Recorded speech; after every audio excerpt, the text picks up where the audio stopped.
राजस्थान में 3 सितंबर को राज्यसभा के चुनाव होंगे।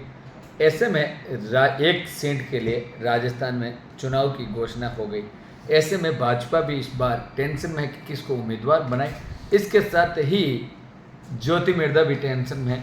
इस बार चर्चाएं हैं कि राज्यसभा सांसद के लिए नागौर से सांसद का चुनाव हारी ज्योति मिर्धा के नाम की चर्चाएं भी शुरू हो गई हैं। ज्योति मिर्धा को बीजेपी की ओर से, क्योंकि बीजेपी में ज्योति मिर्धा के बीजेपी ज्वाइन करने के बाद उनको नागौर से एमएलए का भी चुनाव लड़वाया गया, वो भी हार गई थी। उसके बाद नागौर से सांसद का चुनाव भी लड़वाया गया ज्योति मिर्धा को, लेकिन वो भी चुनाव हनुमान बेनीवाल के सामने हार गई थी। इसके बाद बीजेपी की ओर से उन्हें प्रदेश उपाध्यक्ष का भी पद दिया गया। यानी ज्योति मिर्धा नागौर में पावर सेंटर मानी जाती है भाजपा की।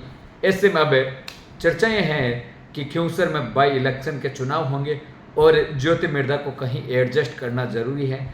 ऐसे में ज्योति मिर्धा के नाम की राज्यसभा सांसद के लिए चर्चाएं शुरू हो गई।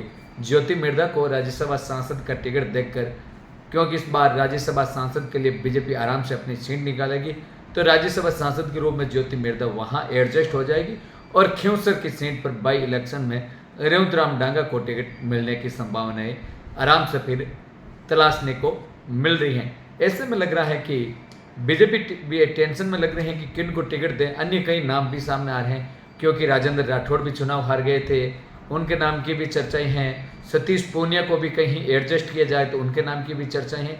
और कई ऐसे नेताएं हैं जिनको भी एडजस्ट करने के लिए बीजेपी अपनी कोशिश कर रही है, जिनमें सबसे प्रमुख नाम ज्योति मिर्धा का नाम सामने आ रहा है कि ज्योति मिर्धा को राज्यसभा सांसद का टिकट दिया जा सकता, ताकि खिंवसर की सीट पर रेवंतराम डांगा आराम से चुनाव लड़े और फिर ये सीट बीजेपी के खाते में आए।